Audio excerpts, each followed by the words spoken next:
about changing locations and shit. Man, into this motherfucking bag. Stand on the way I made. Sacrificing time for this shit. Man, I got a plan. Tried to tell niggas years ago. They ain't understand. Riding by myself and it's cool. I'm all in my head. Everything in life you can't replace. I build relationships. Pretty little smile make a nigga wanna lock it in. We met the same time I lost a friend. We should try again. You been on my mind. You should hop in. I ain't gon' hurt you, baby girl. You know we locked in. Used to be on FaceTime calls on the regular. Never made time, landed on my busy schedule. Now every time I hit the bay, you know I think of you. Working on your brand, love you. Henny the Moore reporting live from the liquor store, man. And when all three of us come together, man, it's Cowboys UnCut. It's Goddess. West Coast Cowboy in the middle, the Kanye West of this content stuff. And I'm a day one type of girl. Ain't nothing wishy-washy over here. I don't jump around, stick to one side. Yeah, the silver, the blue, we got them in their feelings. That star on the field, come pay the D a visit. They say it's hatred, is it? I call it hate and simping. Cause if we wasn't that hating, they wouldn't be in our business. Listen, West Coast say the water tastes better. The fan base go harder, and all the ladies get wetter. Yeah, that's how it is when you straight reppin' for Dallas. We get it in the trap, and landlord tell us what's happening. No explanations in no shape, form, or fashion. When Henny drop the stats, ain't nothing else to be asking. Them numbers don't lie, that's why your argument dry. And we still got them rings, you got your eyes on our prize. Whether an eagle, a giant, or a commando, you in the parking lot crying, we in the Lambo, we stay in our bag, we run it up in the draft. You still talking about the 90s, so who's stuck in the past? Get off me, and I'ma need you 6 feet back. And we ain't hearing nothing till your team beat that. And we ain't scared of running. So one team over here, this Cowboys, believe that. Yeah, it's you got us a poet. Big up West Coast Cowboy, HTM Sports, and Landlord from Alabama. Y'all check them boys out, man. Don't play around with the Cowboys content. Yeah, and you know it's DC. Yeah, DC4L. All day. Every day. My dear Aunt Sally, we is at the P right now. We got to go to free agency. Then we got to go to draft. Then we can talk about training camp. And Stephen Jones, who's also a multi-millionaire, moves and feels like a what? Like a dude that is got $15 in his bank account. We finna come marching to Dallas with our picket signs, ticket torches, everything we can find. And we are live. What's good with y'all, man? It's your boy, Henny the Moore, reporting live from the liquor store. Now, my brother, my big cousin, West Coast Cowboy, is actually on here with us. There you go. I was wondering where Cuz disappeared to. What's up with you, Cuzzo? What's up with you guys? It's your boy West Coast. How's everybody doing this morning? Man, doing great. Hey, happy Dallas Day, man. Tell you what? I said happy Dallas Day, man. What is that? I gotta explain. Hey, turn the music just a little bit for me, because you're gonna hear it in my background. Oh, you good? A little easy weeks. I got you. Can't fold that better. Yeah, What is Dallas Day? Explain it to me what that is. Remember, the Dallas Cowboys are permitted Dallas Day where they can bring in as many local. Oh, yeah. Okay, I get what you're saying. Yeah, it's Dallas Day today. Man, I thought you was talking about something else, bro. Like some Nah, it's because I'm in California. How am I having a Dallas Day? Yeah, I'm just saying happy Dallas Day out there to everybody, man. Happy Dallas Day, because hey, this is gonna be important. This is gonna be big for determining the Cowboy draft. And he'll be back in momentarily. You know, Wi-Fi Monster hates all of us when you out here spitting that real stuff. So happy Dallas Day to everybody. JVB boy, Joe China, Elijah Robinson in the building, man. What's good with y'all good folks sliding into the channels? Make sure y'all hit those like buttons. Make sure y'all hit those share buttons. And we hear you loud and clear too, Wes. Hey, I'm gonna say this right here. I don't care how many times my stream goes out. I promise you, I'm gonna come back at least one more time than it goes out. You feel me? So it is what it is. It is what it is, man. They want to make it personal. Let's make it personal. Then I bet you every time they drop me, I come right back. Or at least I'll come back at least one more time, and they drop me. So, hey, introductions out the way. Let's get straight to it, man. It's your boy West Coast. Hey, Mr. Slap Yourself, a.k.a. is back, man. I'm back on that bullshit, man. I'm back on that bullshit. I got to run the damn ball hat, and I'm slapping people for free. You guys already know what it is. It's West Coast Cowboy. Tap in with me. Hey, man, hit that share button. Hit that share button. Hit that share button. Hit that share button. My weed plug need. Hey, his weed plug need to answer his phone, DM, whatever the hell he talking about, talking real greasy to the nigga. Y'all already know what's up, man. But, hey, we gonna ask ourselves some hard questions today, man. And really, I'm gonna wait till Wes get back on here to ask the first question. Because we got a lot of stuff going on in Cowboy Nation, man. We got a new quarterback in the building. We know we made the trade to get Joe Milton over here, former 6th-round pick from Tennessee. Great project quarterback, so we're going to get his insights on that. We're going to ask if there's a certain player in Dallas deserves some money. We got a lot of stuff to talk about, man. So, Wes, I'm going to start off the questions since you're back in here. How do you feel about the Joe Milton trade, man? Will you give them an A for effort, or you think he's actually a good project quarterback? Yeah, can you hear me? Yeah, I can hear you. I mean, I think, you can hear me well? We hear you great, man. We hear you good. You sound crystal. Well, we hear him. So while we wait for him to slide back into the chat, man, my thoughts on Joe Milton is this. When it comes to the physical tools that Joe Milton has in the toolbox, there's top tier. He's 6'5". He got great game speed. I believe he runs like a 4.5 or 4.65, something like that. Got a rocket of an arm. I believe they documented this man 85 yards.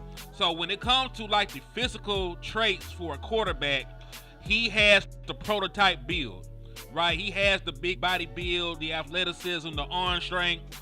Everything you can ask for if you were creating a quarterback on Madden. The issue is everything else.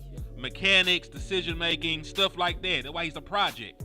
But I like the move because you're gonna get him for 3 years, very cheap contract. The man barely making $1 million a year, so it's a great opportunity to bring in a young prospect with all these physical gifts and traits and have him develop behind Dak Prescott. But what are your thoughts on it, Wes? I just gave mine. I will say this. I hope he don't play. Same. Like in a perfect, like this is what, can you hear me? Hear you great, bro. I mean, in a perfect world, what I would like for it to happen is like he be a project quarterback, not my backup quarterback. You know what I mean? Like, I don't mind him being a project quarterback. I just don't want him right now as my backup quarterback because my backup quarterback has to be fairly good because, bro, Dak is missing at least 1 to 2 games every year. So because of that, my backup quarterback has to be somebody that can actually play right now. So I don't mind him being my project quarterback. Listen to me. I don't mind him being my package quarterback. That's what I'm really saying. He can be my package quarterback, but I do have a problem with him being my backup quarterback because I don't believe he's ready to be a backup. Because if you're a backup quarterback, that means you're 1 step away from playing.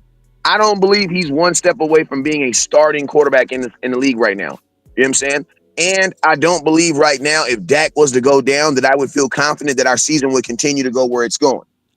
You know what I'm saying? So nor do I believe that he's able to come in here and honestly, I think the only thing that he can do to put pressure on Dak is honestly being athletic. But outside of that, bro, the quarterbacking is I mean, I love it that he black. You know what I'm saying? Y'all know how I love black quarterbacks. But and I love how Cowboy fans are about to just fall in love with him. So I just love that too, because it's good for the black man. But y'all about to listen, man. If how I say this, bro. All right, let me ask you a question. If his name was like, let me ask you a question.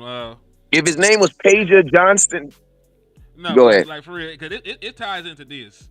Because I'm comparing the quarterbacks room last year and this year. Which one do you think is actually better?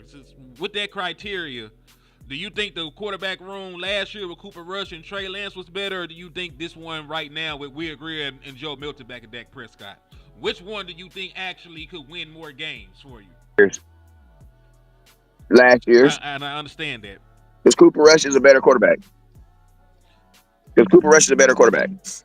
And you know what? It's crazy to say, but that shit actually is true.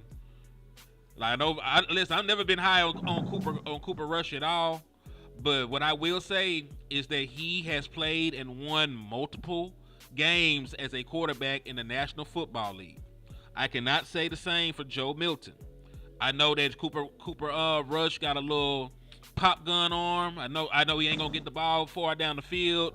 I know he gonna do some stupid stuff during the course of the game. He might not even field the snap good. He was fumbling snaps all last year. But he probably still gave you a better chance to compete and win football games than Joe Milton does right now. You know what I'm saying? There's a reason that he was a 6th round pick, and there's a reason why they went ahead and traded him away to the Dallas Cowboys. Oh, Cooper Rush cannot throw the ball down the field, but Cooper Rush can read the field. He could throw the ball where it's supposed to be. I mean, my thing is this: how often? Can you hear me? My thing is this: how often are you going to get a guy wide open 70 yards down the field, though, in the NFL? Not usually. You got to blow the coverage completely. Like he has a great weapon, but my question is this: how often are you going to be able to use it? Not much. And this is the other thing when we got to think about, because Wes said he don't mind him being the package quarterback. Well, with the way that things are set up now, they're not having 3 quarterbacks dressed. Like the emergency quarterback, everybody else in front of him got to get hurt. So unless he completely beats out Will Greer, and we'll see how that transpired during training camp and how it transpired during preseason, you're not going to see Joe Milton. It's going to be the same situation as Trey Lance if Joe Milton does not flat out win the backup quarterback position. Because they're not going to dress 3 quarterbacks when you have all these other needs. You need offensive line depth, you need defensive line depth, corner depth, wide receiver depth. They're not going to dress 3 quarterbacks. So unless Joe Milton wins the backup quarterback role, you're not going to see him. Now, right, I don't think much of Will Greer as a quarterback. They have, matter of fact, as crazy as it sounds, Joe Milton has more NFL touchdowns than Will Greer does. Will Greer has never scored a touchdown in the NFL in all his years in the National Football League, so I don't think much of him. But at the same token, just to throw it out there, if he does not win this competition, you're not going to see Joe Milton. I think he possibly could, but But yeah, I do agree with you on that, Wes. Like, it's probably a better quarterback room last year, at least in terms of being able to compete. In terms of being able to compete, I can see it.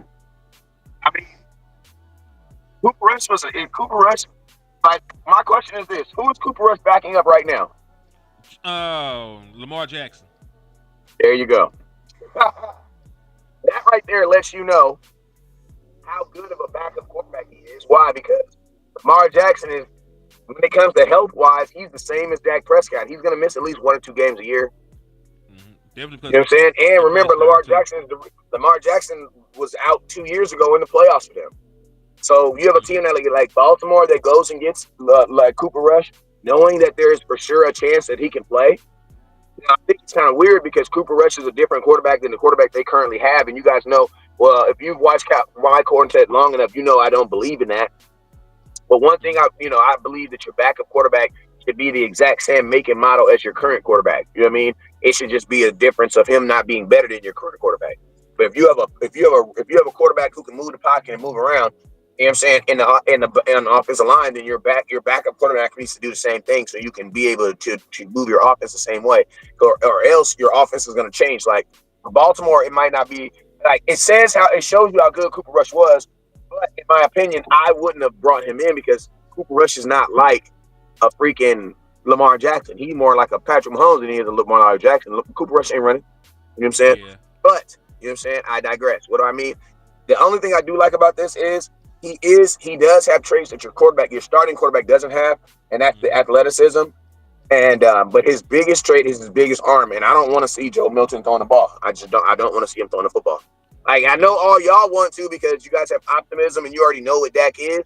But I'm gonna tell you this right now. I said on my video, I said if Joe Milton is your starting quarterback for the Dallas Cowboys anytime in 2025, it is probably 1 week after we had the worst week of our football year.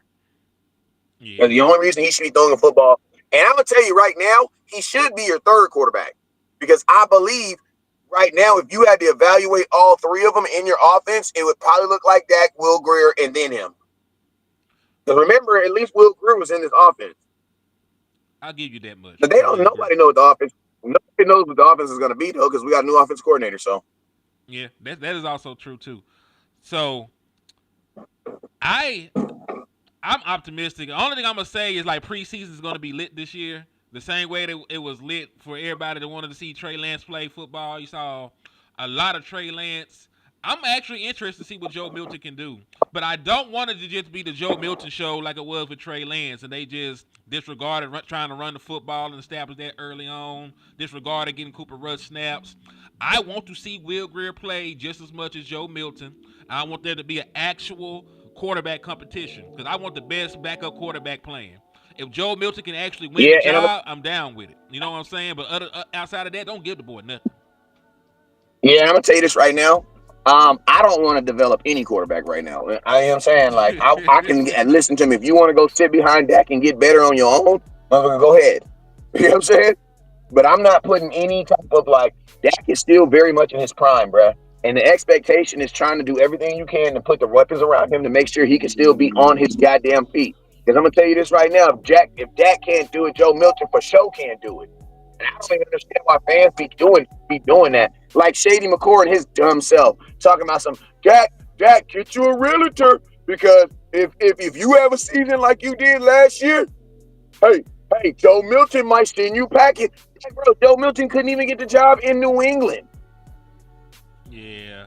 What you talking about, bro? This is our subject, but fuck Shady McCoy. Dude, listen, and it's funny.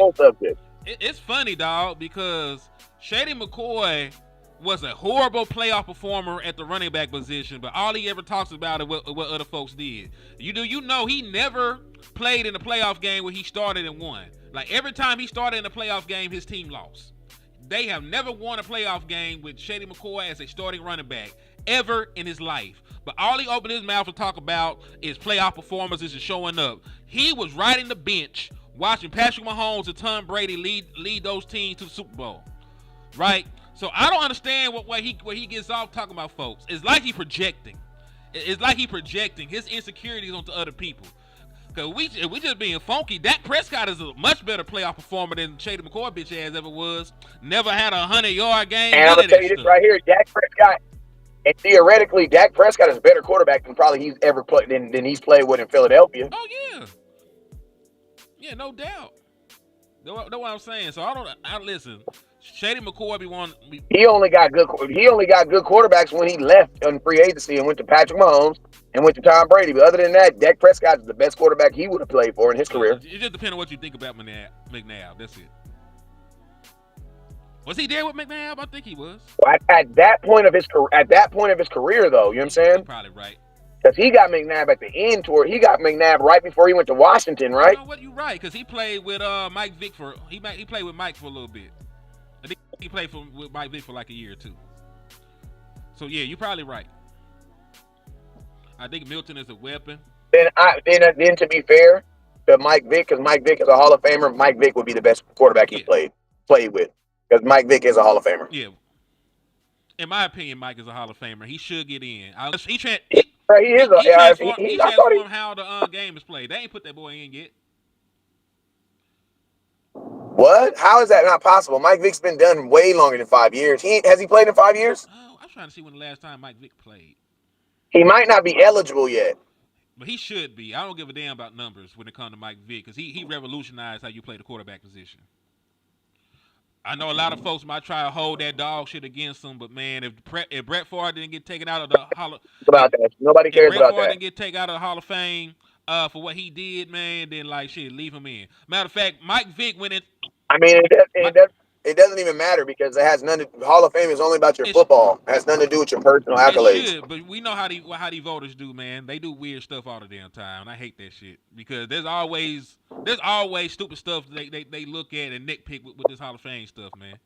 They're not going to be able to stop that from Michael Vick, though. Because one thing about I will say this: Michael Vick has actually done a really good job of repairing his reputation. Like, he wouldn't have got that job at No Folk Steak if that was still a problem. You know what I mean?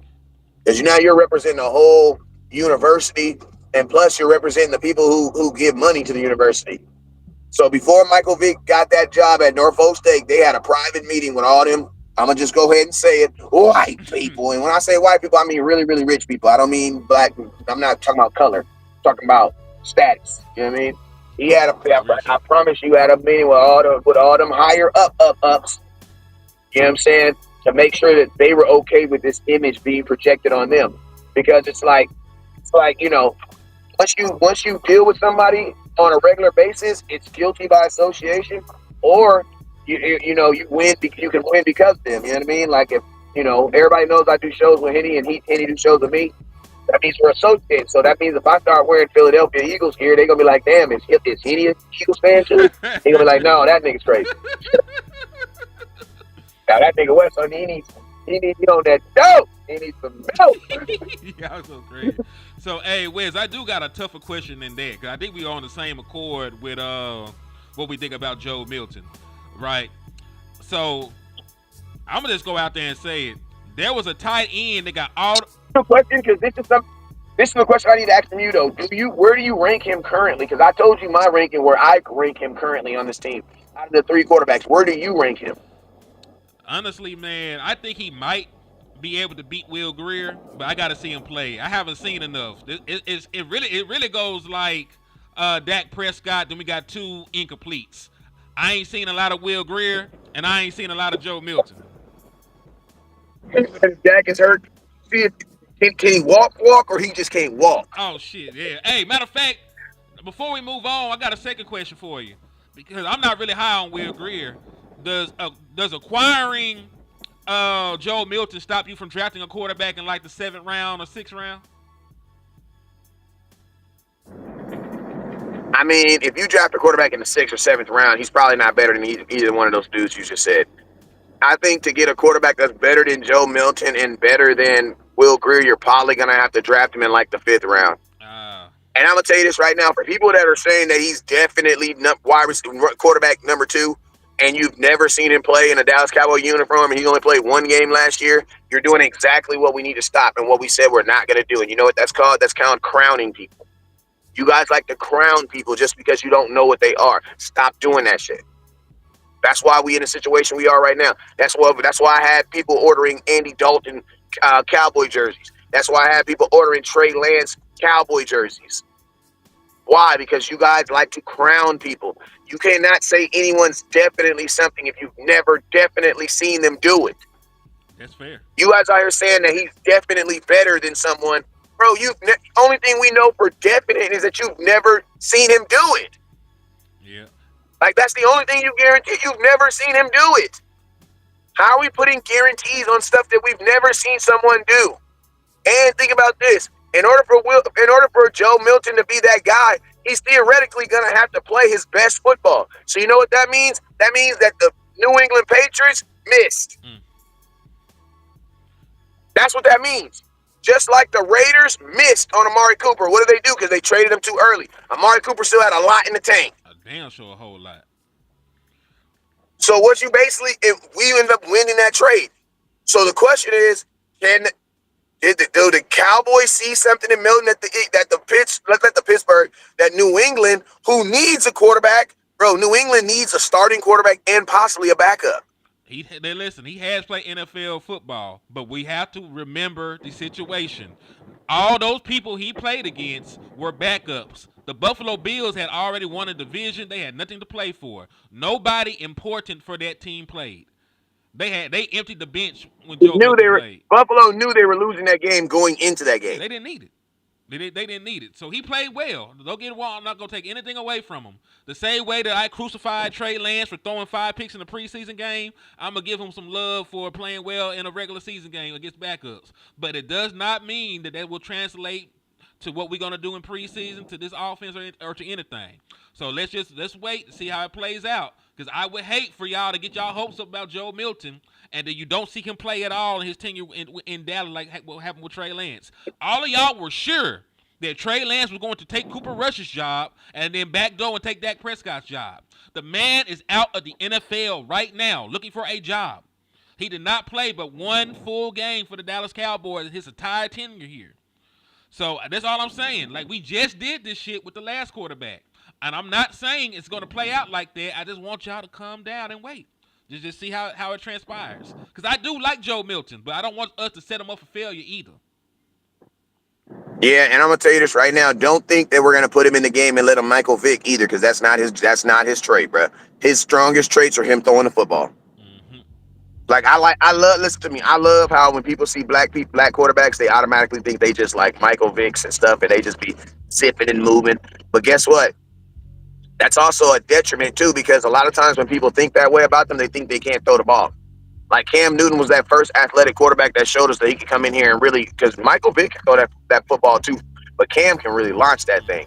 This kid can launch that thing. Don't get me wrong. He can definitely launch that, but I'm just telling you guys, like, his greatest trait as far as putting the ball 70 yards in the air, how many times are you going to be able to do that in a game? And my time is, how many times is my team? That's not even a philosophy that my team believes in. So it's like, but hey, man, we do have a new offensive coordinator. They said changes are coming. So maybe some stuff is changing. But I'm going to tell y'all this right now. I don't want, if any day that you tell me that my backup quarterback is starting for me, I'm not happy. West Coast is not in a good mood. And there's nothing that you could say to me outside of the fact that, like, oh, Dak missed the airplane to get here. We got a charter plane coming. Joe Milton's going to play until then. That's the only time I might be okay. Like, damn. You know what I'm saying? What time they say Dak going to land? You know what I'm saying? But listen to me. If you don't believe it, watch them odds, bro. Listen to me. It's so funny how, like, you know who believes in Dak Prescott a lot? You mentioned who believes in Dallas Cowboys and Dak Prescott more than the Dallas Cowboys do, and more than probably anybody else? You know who? Freaking Vegas. That's my little cousin, bro. Listen. That's my cousin. They got the. Hey, that's how you listen. I mean, the nose tells you that's my cousin. The cheeks tell you that's my cousin. But when we do little mental things like that, that's what lets you know, damn, they really is related. Like, they really are related. Like, they really are related. For real. Like, this is really my blood cousin. You know what I'm saying? Indeed. Exactly right, bro. Who believes in Dak more than anybody? Vegas does. Because look at the difference when Dak plays in the betting line and when he does not. Mm-hmm. That's all I got to say. If you're a betting man, you know. Vegas don't bet against Dak very often. Yo. So let me ask you this question, because we spent a lot of time on Joe Milton. God bless him. Glad he got Dallas Cowboy. But we'll see what happens. We'll see what transpires. And shout out to the black man getting a job, man. I love it, man. Especially at the quarterback position, man. I love it. So I got to ask you about a white man. Oh, y'all, Jerry Jones is racist, guys. Okay. Hey, full black quarterback room damn near. Cause what? Bro, we have a full black quarterback room, bro. Is Will Greer white? He a little tan. I don't know what the hell Will Greer is. It depends on if he's getting pulled over by the local sheriffs or if he's getting pulled over by state troopers. You know what I mean? Because if I get pulled over by state troopers and I just smoked, I might be Harold. I'm not West Coast. I don't know who you're talking about. I don't know who that is. My name is Harold. My name is Harold. That's crazy. Hey, listen to me. In 2025, you know you whatever color you getting pulled over, but it depends on what color them lights is behind me. If it's the local police, I might be FBI, but if it's HPD, yeah, man, I'm Harold. So, I'm always over with. Let me ask you about this next subject, man. Cause we said we're gonna ask some tough questions. So the tight end market just changed. Trey McBride reached an agreement for 4 years, $76 million. He's the highest paid tight end in the National Football League. You also have a tight end on your roster with a similar, with a similar resume. right? You got Jake Ferguson, who's coming up for a contract, who needs his paper.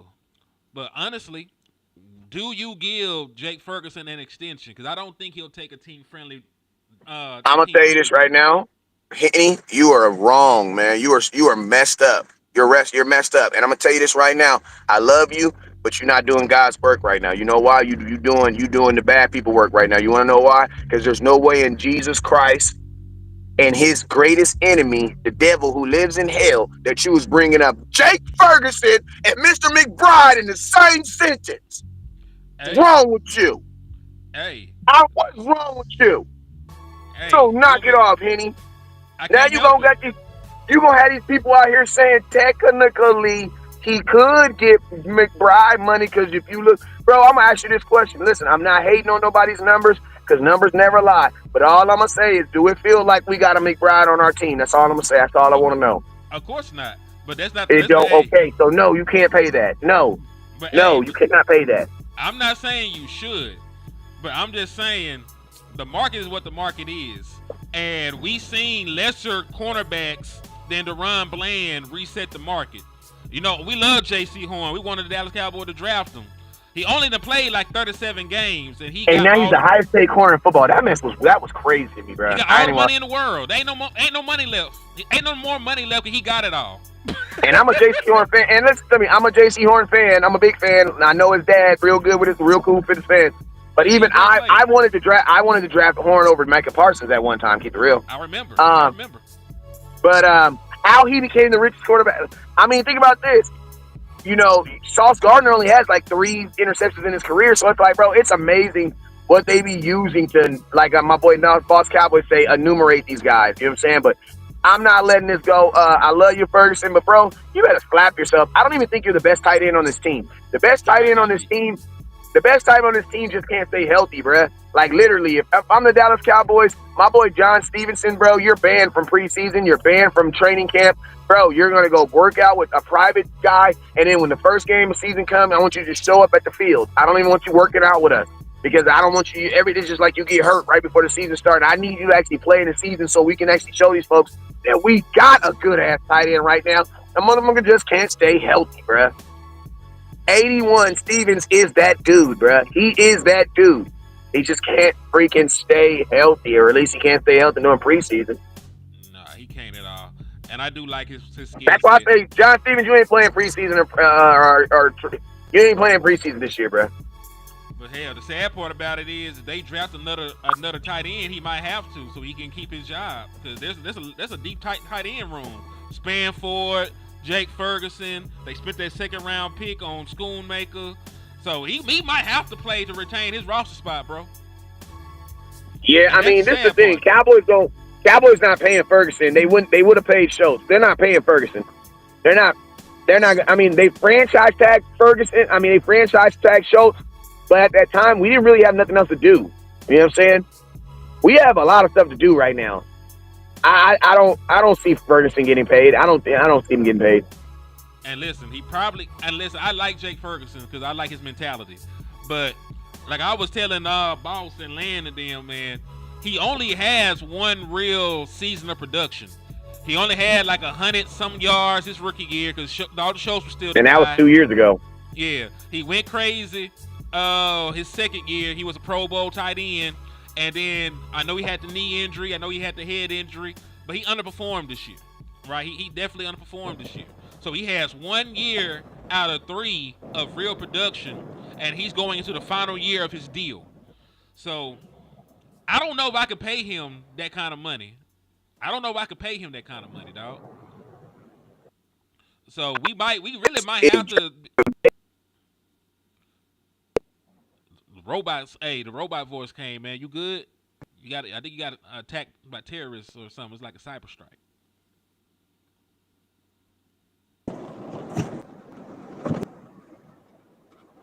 What's up? What do you want me to do? You probably finna come back in.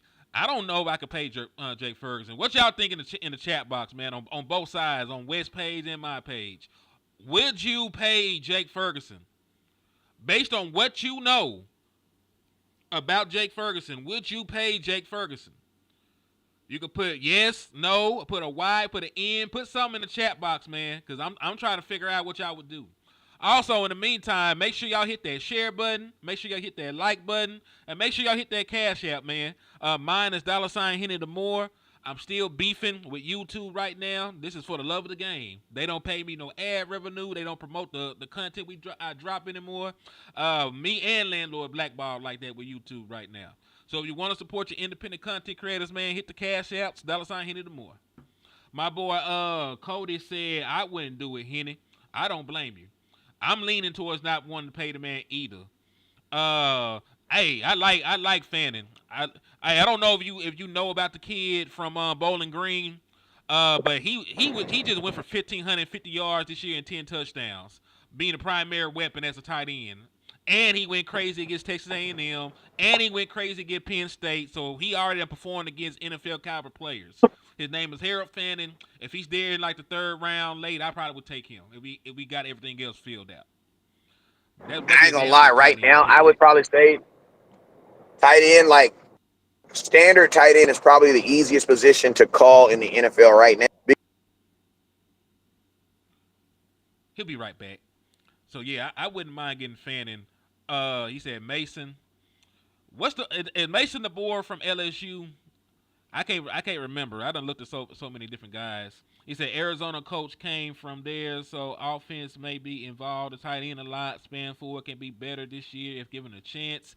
I'm with your boss. I want to see John Stevens too. Yeah, I like John Stevens, man, but he cannot stay healthy. And like my partner pointed out not too long ago, we are crowning a dude that hasn't played. So I will give y'all that.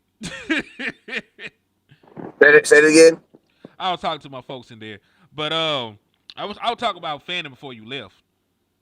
I was talking about Harold Fanning. He was 1,550 yard tight end.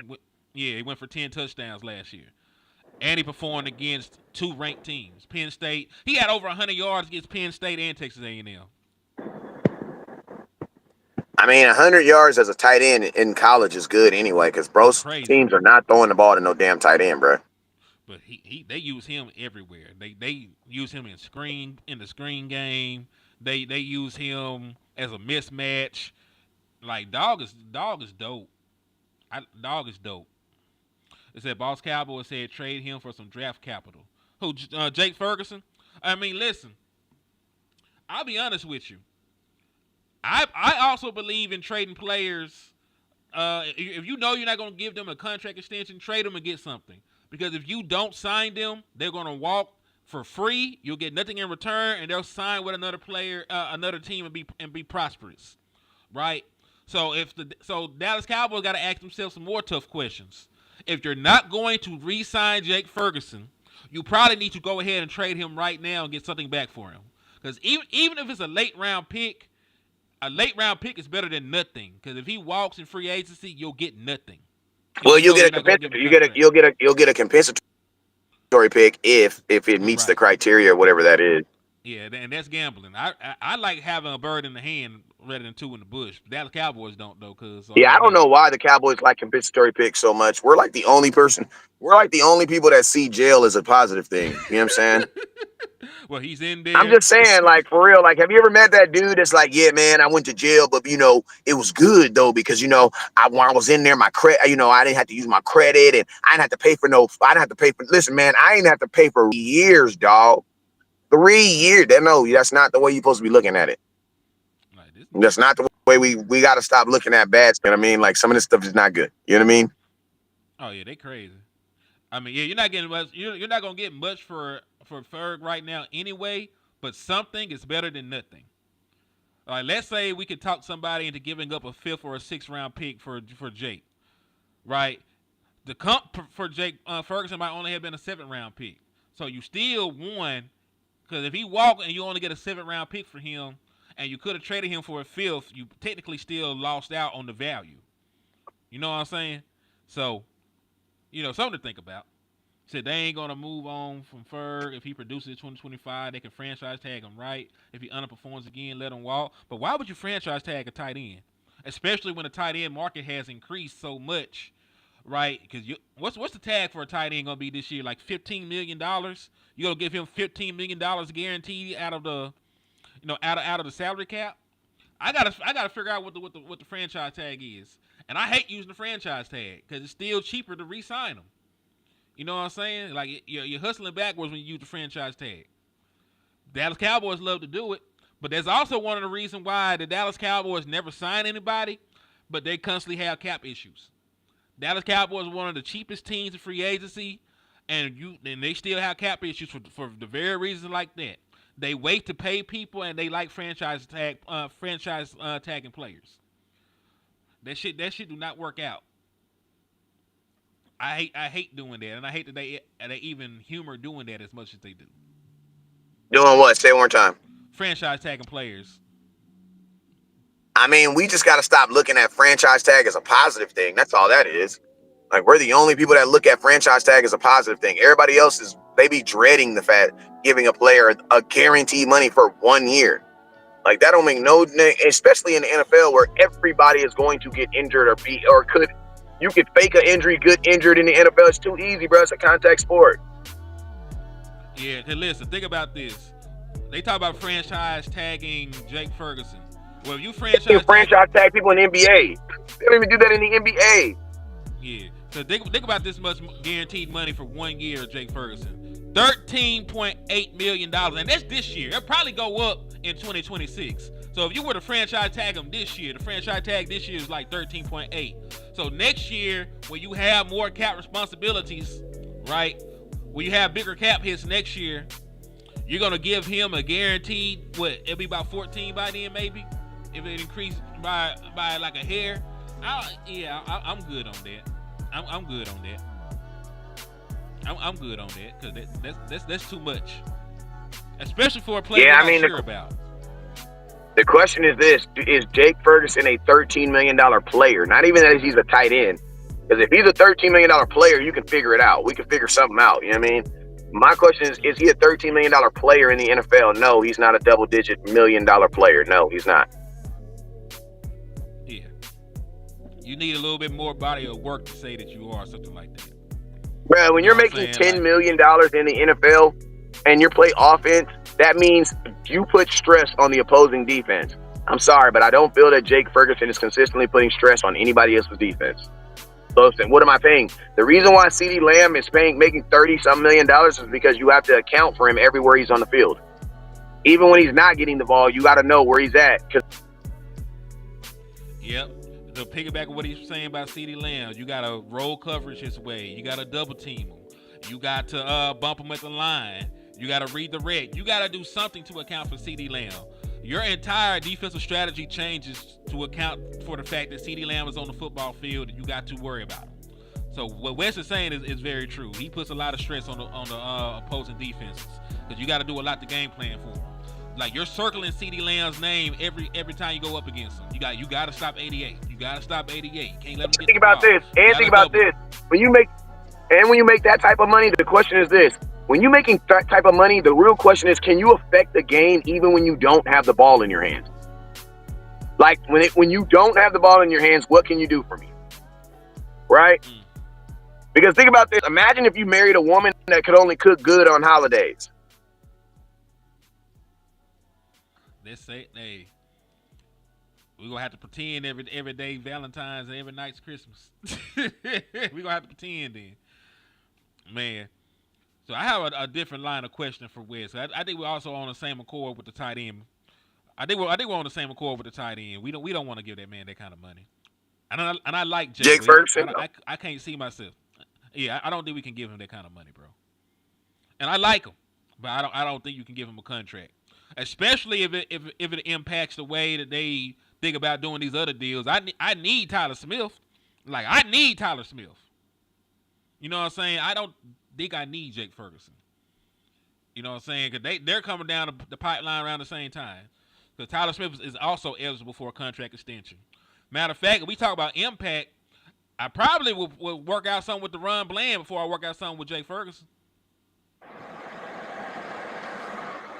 Yeah, I mean, man, unfortunately for Bland, I think Trevon, and I think Diggs is Diggs is gonna affect how he gets paid because the Cowboys already have a really expensive corner that they don't know gonna play. And for them to do it twice, even though it has nothing to do with Bland, the Cowboys think like that. I'm sorry. They do think like that. Like, I'm going to just be honest with you. I don't think the Cowboys will ever draft a running back in the first round again, no matter who he is. I don't believe they'll ever do it. Because the Cowboys do that. Like, if a girl in a red dress cheats on Jerry Jones, he for sure is not dating any girl with a red dress. Mm-hmm. That's just what they do.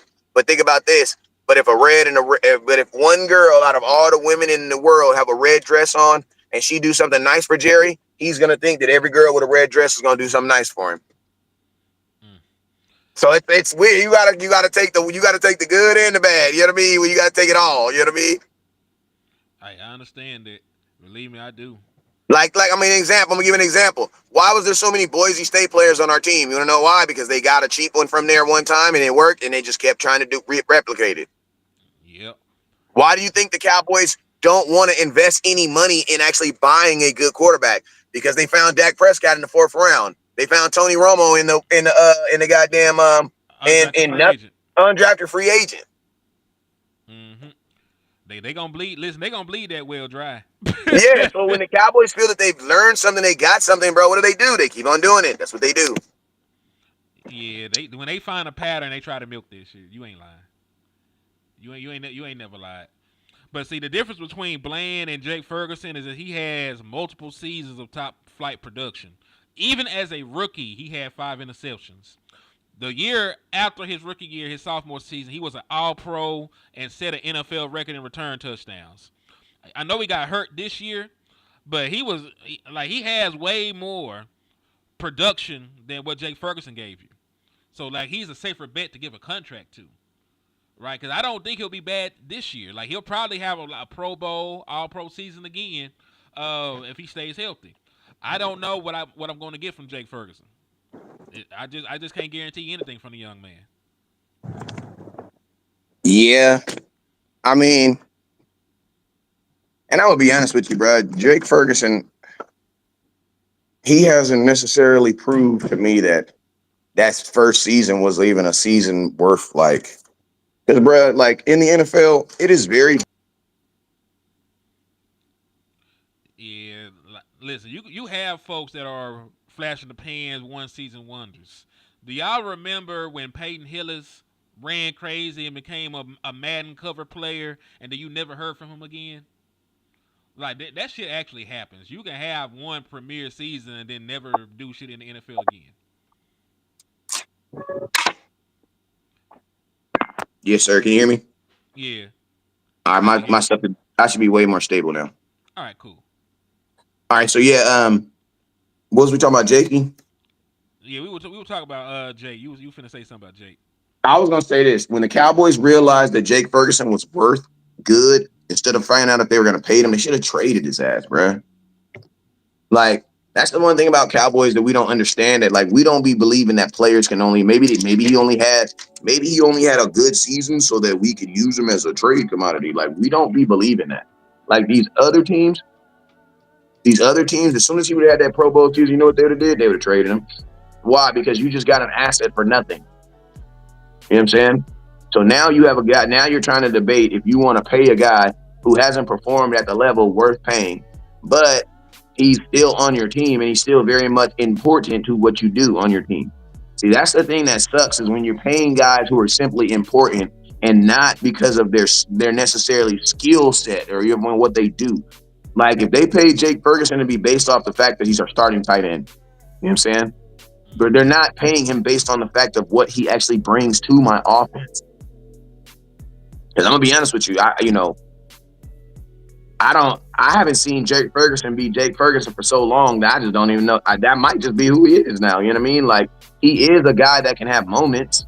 But my question is this: what happens to him in games where they go into games and they are plotting, they are saying we got to stop a Ferguson or we got to stop that tight end? You know, I don't know if he's that guy in that moment. You know what I'm saying? Like, part of the reason why Jason Witten is because, one, he was an exceptionally well run blocker. But we could throw the ball to Jason Witten when they knew the ball was coming to Jason Witten. Like, when Witten got the ball, we all knew it was coming to him. You know what I'm saying? and he was still able to make those plays. I don't know if Ferguson has that ability. I don't believe he has that ability. I don't believe he's that guy right now. And the type of money that you're about to have to pay him, he got to be that guy, bro. And I don't pay. I'll pay you a little bit of money if I think you can be that guy. But if I'm gonna pay you that guy money, motherfucker, you need to have been that guy yesterday. That's how Jerry is. Like, if you're gonna, because like when you ask for that guy type of money, like I'm that guy, you need to have already been that guy. Jerry Jones is not gonna pay somebody to hope that they go be that guy. He's not doing that. Those days is over. Like Jerry Jones, that's why Dak Prescott had to prove himself 3 times. You know what I mean? Dak Prescott been on your team. This is second quarter. This is about to be his third contract, and fans are still saying he need to go prove it. What? That's crazy. So yo, let me see if I even got this in here before I ask this question. I don't think I even added it in here. Let me see. So, do you agree with this? So this is what a draft expert, quote unquote, I'm gonna put that in parentheses. This is what Matt Miller, draft analyst, supposed draft expert, said. Hey, Matt, the homie though, so he could be an expert for this kind. So if he good people, I'm gonna let him rock with it. So yeah, listen to me. If you the homie, you an expert. If you not the homie, then you just some dude talking out the side of your neck. You know what I mean? All right. So hey, if Wes will fuck with Matt, I'm gonna fuck with Matt. So yeah, I fuck with Matt. Ideal draft. He said this is the most ideal draft for the Dallas Cowboys. I'm not gonna go through every pick because like some of y'all don't know who the hell Maxim Hookie is and shit like that. We're gonna do the top 3, right? Because those are your top 100 players. The first 3 picks in the draft are the people that have the best chance of becoming starters for you. Hey, can I interrupt? Can I interrupt you rudely, real quick? Of course. Hey, before we talk about this draft, we need to talk about why the Dallas Cowboys let that picture of them and that running back from Ohio State get out. Because that was like, listen to me, we ain't glazing over that. Because listen to me, every time that the Cowboys have drafted someone, you can go back and see a little subtle moment. Like even LVE, like when LVE got drafted, they actually told us before they were drafting him that they were going to draft him. We just didn't believe it. But they dropped it. Brian Brodus came out and said the linebacker from Boise State is going to be the target. Yep. He said it like a week before it happened. You know what I'm saying? But we didn't want to believe it. So this judge, listen to me. The fact that the whole nation wants Gentry, and then they drop a picture of them interviewing another guy that's supposed to be going in the second round, sounds like that second round guy is probably going to be a running back next year, or are they going to try to get him? Yeah, because I don't think Gentry is in the. I don't even think Gentry is in the conversation for Cowboys. I'm just being honest with you. He's going to be there today, working out for Dallas Day and all the other good stuff. But he's supposed to be a top 10 pick. You do not. Yes, and they made more noise around the Ohio State running back than Gentry. Mm-hmm.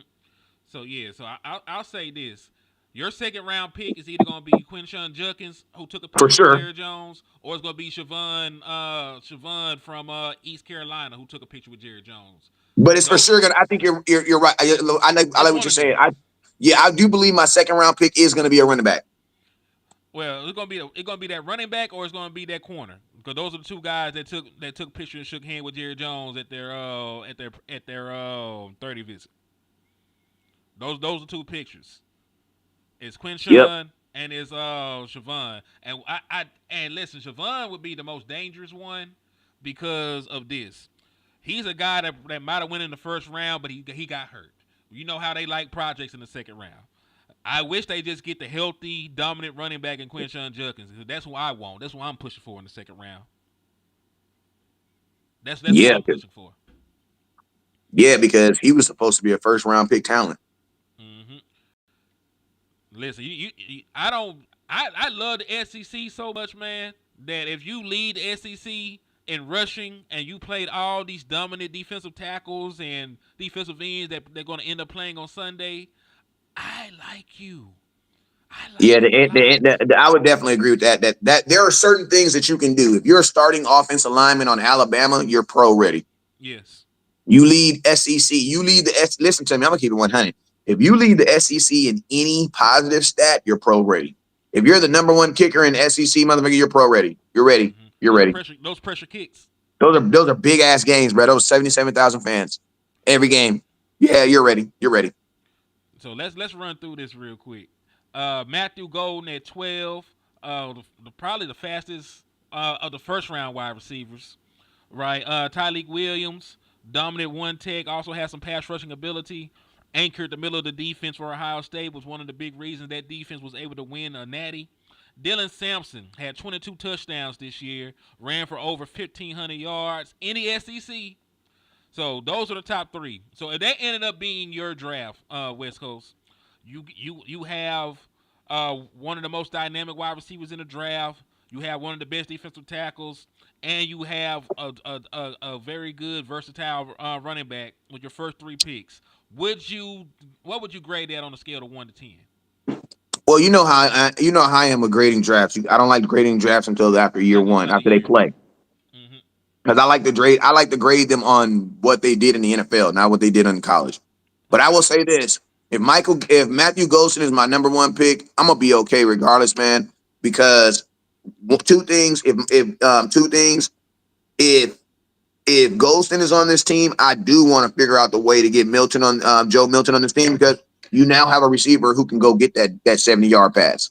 Because I'm gonna tell you this right now: if you know what I mean, like, you get what I mean, like, I definitely am gonna try to package him now, because Golden can run. That boy can flat out run. That's what I want. I'm keeping it real. I don't blame you, because see, Golden is like wide receiver 3 for me. But any of the weapons on here, I would do backflips and cry tears of joy. They ended up Dallas Cowboys. You ended up with Ted, Ibuka, Golden. Hell, you could throw Burden in. If you end up with any one of those guys, I would cry tears of joy. The Dallas Cowboys have not drafted a skill position player since 2020 in the top 2 rounds. So they're one of the teams that with the fewest selections at that point. So they have to upgrade their skill positions to give Dak Prescott and CeeDee Lamb a chance. They can't do it by themselves. And listen, man, they were campaigning on their off day for a wide receiver. They went out their way to contact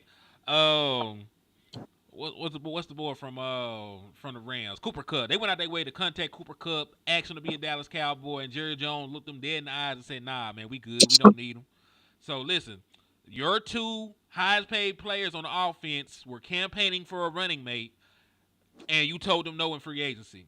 It'd damn near be a betrayal if you went into this draft and you didn't address wide receiver early. Yeah, what Dak Prescott wants and what CD wants. And also, I'm gonna tell you this, man. Like, for whatever reason, the Cowboys and Cowboy Nation, we feel extremely solidified, so extremely good at the guard position, even though you just lost the best guard to probably ever play football. I'm just saying, man, that's crazy to me, man. Nobody wants to talk about going to go get a guard. Neither did we even have one drafting one. We really think that the boy, what's the boy that's taking it? Hoffman, like, literally, listen to, I want to ask a question. We need to do a show on that. Are we crowning Brock Hoffman? Does he have film that say that he is ready to be the starting guard for the Dallas Cowboys? And remember, Dak has only had one right starting guard, and that's been Zach Martin. I would say yes for 3 reasons. I'll give you the 3 games. I'm gonna give you the second. Hey, listen to me. Let me tell you, make sure you do a video on this too, because this is good. No one's talking about this. Why Brock Hoffman is ready to take Zach Martin's, but why he's ready to take over the role, because nobody's talking about this, bruh. Okay, I'll give you a compacted version. Because 1, he graded out as a top 11 guard in the 7 games that he played.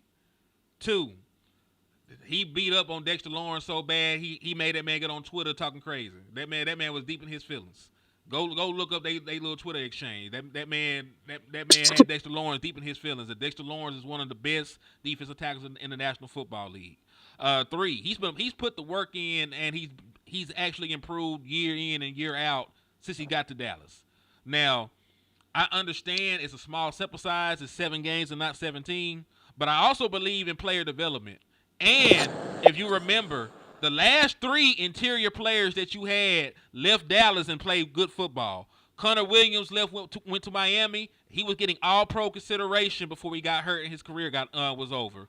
Connor McGovern just left. He was a Pro Bowler this year. You didn't even want Connor McGovern. He was a Pro Bowler this year for a team that went to an AFC Championship game. We were down on Tyler Biadasz. He was good enough to be a starter in the interior of an offensive line that went to an NFC Championship game. So all the other interior offensive linemen that you had left and were good.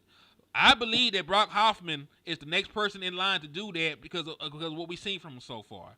And when we talk about production, only gave up a handful of pressures, only gave up 1 sack the entire time he played half the snaps. So that is good production for somebody who is on a trajectory to be a starter and played well and end up grading out well at the end of the year. I know that there are a lot of people that want to get a guard, but I'd rather draft and develop. We do a lot of drafting. We don't do a lot of developing. All the developing for the other players end up happening on other teams. That's why they reach their pinnacle when they leave Dallas. Hey, but Cuzzo, how can you develop when you're changing your entire staff every 3 years? It's hard. You can't. I mean, you got to think like this. I don't think there's a player on here on your like right now on your offense. I don't think there's a player on my offense right now that's been on my team longer than 3 years or 2 years that hasn't had a different offensive coordinator. Because Dak is now on his what? He's on his like third offensive coordinator now. Third or fourth. Let's go through them. It was Linehan. It was Kellen Moore. Then technically it was He had Mike McCarthy. He had 1 year. 1 year they shared. Remember they shared it 1 year. Yeah, Mike McCarthy called plays, and it was Shotty. Shotty was technically the offensive coordinator, right? And now it's going to be inverse. So now Shotty going to call plays, but Clayton. So either way, it's like 4 or 5 for Dak Prescott.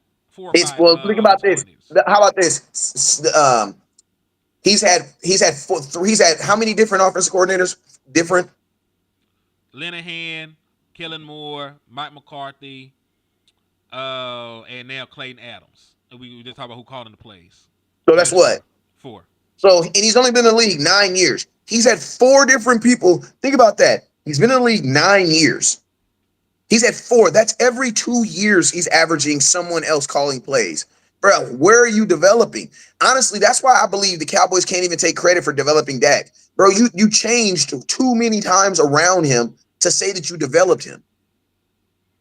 Like, bro, Dak is on his what? Third? He's on his third head coach. Third head coach, 4th offensive coordinator. I don't even want to guess how many quarterback coaches he's had. Bro, I don't want to guess how many centers he's had. If we factor in injury a lot, because Trav got hurt, then Joe Looney took over. Tyler Biadasz was the center at one point. And then we got Cooper Beebe and whoever else had to take snaps in between then. So there's at least 4 starting centers. That's at least 4 starting centers. Hey JJ, what you mean? What you saying? What you asked JJ? Well, JJ, what you talking about? West Call, Gentry, Trenchy? Like what he said? Brock Hoffman before and Matthew. He just meddling you. I think he talking about his name. Me saying his name. Listen to me, man. Y'all listen to me. Y'all already know how I am. When you make a play, I will know your name. You feel me?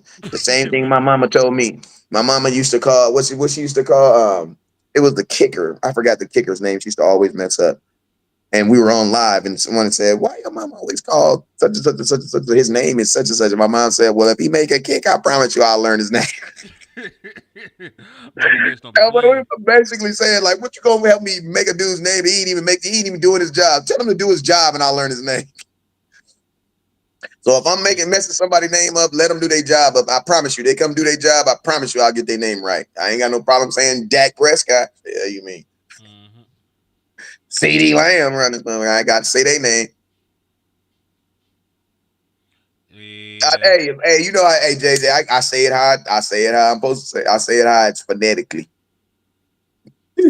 But I promise you, they get in the league and they make some plays. I promise you, I'll say their name right.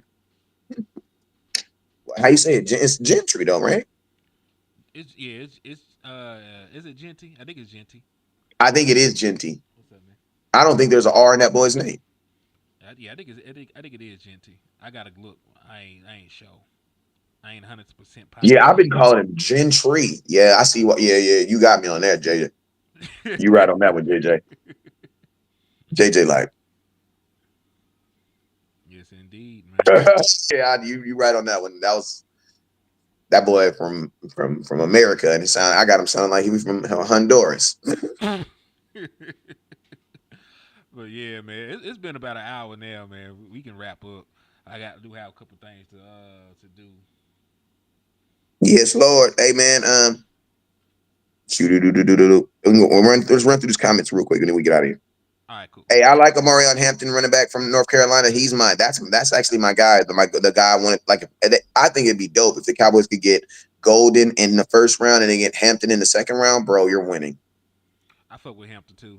I came into this thing before the fanfare, and I said there were three running backs that had All Pro written all over them. It was Genty, Hampton, and Caleb Johnson from Iowa. I still feel that way about Caleb Johnson, but hell, he gonna be a sleeper for somebody. But yeah, Amari Hampton has all the production. He has the size, the speed. I like him as a running back. You know what I'm saying? Like he does good things with the football, so I'm not mad at him if he ends up being the guy that we take it to fill out that running back position. Yeah, you need some speed when you're a young running back. You got to have some speed, man, because those linebackers, them defensive lines aren't going to show you any type of respect. You know what I'm saying? So you need to be able to, you got to be able to make that first guy miss. Those are guys I believe that can definitely make the first guys miss. You know what I'm saying? Another guy that's a late bloomer is the kid from Kansas. I like him too, Neil. I like him too. I think he's like he wonderful. He's more like an early third round though. You get him in the third, you win it too. Mm-hmm. Yeah, I'll get him. Also, shout out to Andrew Armstrong, man. Arkansas Razorback went to Dallas Day, led the SEC in receiving yards. I know a lot of people don't talk about him, but he's 6'5", ran a 4.5, great catch radius, and he did all that with a run first quarterback. So shout out to Andrew Armstrong and Jaquindon Jackson, running back from the Dallas area. Used to be a quarterback. He was so good at quarterback, he got recruited by Texas to play quarterback. Then he had to end up converting to running back when he left and went to Utah. But yeah, he had 15 rushing touchdowns this year in the SEC. Damn, imagine him throwing the football. I know he could throw. He could throw the ball deep as well. Like he got a good arm, and he could be your gadget guy like what Cedric Wilson was. Cedric Wilson, used to be on the trick play. He was a high school quarterback. This guy was a college quarterback for a little bit. Duncanville native, yeah. Shout out to Jaquindon Jackson, man. No matter of fact, that's a deep list of people that went for 30 visits and they went for Dallas Day. Ibuka was a 30 visit. Henderson was. Quinshon Judson. There's only a handful. There's only one offensive lineman they got an invite for a 30-day so far. From what I see, Kelvin Banks from Texas. Let's see. Oh, the tackle. The big tackle. I like Kelvin Banks. Ooh. If it had to be an offensive lineman, he would be the one that I might be able to sleep peacefully with. Tech McMillan also was there. Siobhan Revel, Luther Burden, wide receiver from Missouri. Shamar Stewart. Wes, I ain't gonna hold you. If the Dallas Cowboys draft Shamar Stewart out of Texas A&M, I might go to Dallas and help them burn that bitch down. I might, because this man has never had more than 1.5 sacks in a season. He is going to get drafted off of having a 10 out of 10 RAS score. I don't like stupid shit like that. Just because you're a great athlete don't mean you can play good football. I don't care about what nobody else talking about. If your job is to rush the passer and you only got a sack and a half every single season, you have historically low production for that position and win rates and pressure and everything else, I'm not drafting you. Yeah, I mean with those type of numbers, you might not be a defensive end. Shoot, you might just be a linebacker, and that's okay. Yeah, you might. I was literally about thinking that. Like, shoot, you might want to go play linebacker. Move him somewhere, but he is not no fucking. He's not no. Because if you don't have a lot of sacks, you had better have a bunch of tackles for loss. And he don't have that either. He ain't got a bunch of tackles. He ain't got a bunch of tackles for loss. He ain't got a bunch of. He ain't got shit but a RAS score and some PFF grades in his favor. Fuck PFFs. Fuck PFF. If it gonna mean you gonna ruin my draft, he need to get caught with a kilo of cocaine or something just to ensure that he don't get drafted by my Dallas Cowboys. He could be an undrafted free agent for us or something, man. Y'all tripping. Keep that man away from Dallas in the first, man. Yeah. But yeah, I'm done ranting, man. You got anything you want to say on the way out for the good people out there, man? No, my boy Luby Kobe said, Little Kobe said T-Mac for 12th pick. If he falls, I'll take him. If he falls, you taking him at 12? Man, I don't give a damn about none of that. That man is the epitome of what you need. He can play outside. He can play slot. He got a good catch radius. The man was clocked running 20 mile per hour in a football game at 6'5". I'm taking him. What was his 40? I'm just curious. It was, cause it's hand time, so it was either 4.47 in between 4.5. He got regular wide receiver speed. Yeah, I was gonna say CeeDee Lamb ran a 4.5, right? Yeah, CeeDee Lamb ran a 4.5, so he got the same speed as CeeDee Lamb, and he has 3 inches on him. And he's a good route runner for somebody that's 6'5". So, I know that people are down on him maybe because of what he said, but he said that shit 2 years ago. Like he was a kid. He was 19. I'm pretty sure he feels differently at this point, especially after he said it. He went on and had historic seasons. Like he said the stuff, and then the next 2 years he went crazy. So he did something right. He's seen something to get to the point where he's at. I mean, he said it his freshman year, and I mean that's probably why he ended up at Arizona, not watching film. Had he would have watched the film, he'd probably been somewhere else. You know what I'm saying? Putting up those stats, but that was his mindset that was his mindset going into college. So one would like to think that people change. Exactly. You know what I'm saying? And to be honest with you, my thing is this: the same thing. I'll end it with this. Lil Wayne said this on one of his mixtapes. He said, "Everybody be wondering what's in my cup." He said, "All I did was go 10-time platinum, make blah, blah, blah, blah, this amount of money, do this around the world." Said, shoot, instead of y'all worrying about what's in my cup, maybe y'all need to get a cup. You know what I mean? Like, stop worried about me. You know what I mean? So I'm under that same notion. Like, shoot, if not watching film worked and helped him get talked about as probably being a top 10 pick, maybe some of y'all should do, you know what I'm saying? If it's working, let it work. We deal in a world called results. So if the results of him not watching film ended up with him having 2 historic seasons and being looked at as a possible top 10 pick in the NFL draft, shoot, we might want to do some science experience on that. See, maybe it makes. But I mean, my question is this: if you're a wide receiver watching film, I mean, it's good to watch film. It is always good watching film. But I think because they have to watch film. They have a laptop that literally, or a tablet that literally times how much they're watching film every day. Exactly. What he's talking about is film on top of film. And my question is this: if you're a wide receiver and you have time to be watching film on top of film, your ass should probably be outside running routes. You know what I'm saying? Unless it is just hailing, snow, cats, and dogs, a wide receiver will only get better running routes, period. All that watching film is cool, but a wide receiver is only going to get better running routes, period. There's no way around that. So if he's one of those, instead of sitting in a classroom watching film on a DB, I'm going to go outside and work releases, work get-offs, and work them things. I would probably say go do that over watching film, keep it real. Yeah. And like he said, he didn't say he didn't watch any film. He said he only watched films in the meeting room with the other wide receivers. That's all he said. He just said he wasn't taking work home with him. But you got to remember, you're when you play in wide receiver, you're not going against a defense. You're going against a corner and a safety. So it's like when I was a corner and played semi-pro ball, I had a coach named Coach D, and he used to tell me that what's more important for a cornerback when you're warming up is to find somewhere on the field where you can clearly see the opposing team's wide receivers warming up. Reason being is because wide receivers have DNA. You know what I'm saying? They have things that they do on every single play. Whether they're running the ball, getting the ball, pass blocking, they're going to set their feet a certain way. Like if you're run blocking off the outside edge of a receiver, you're going to set your feet differently versus if you're trying to get vertical down the field.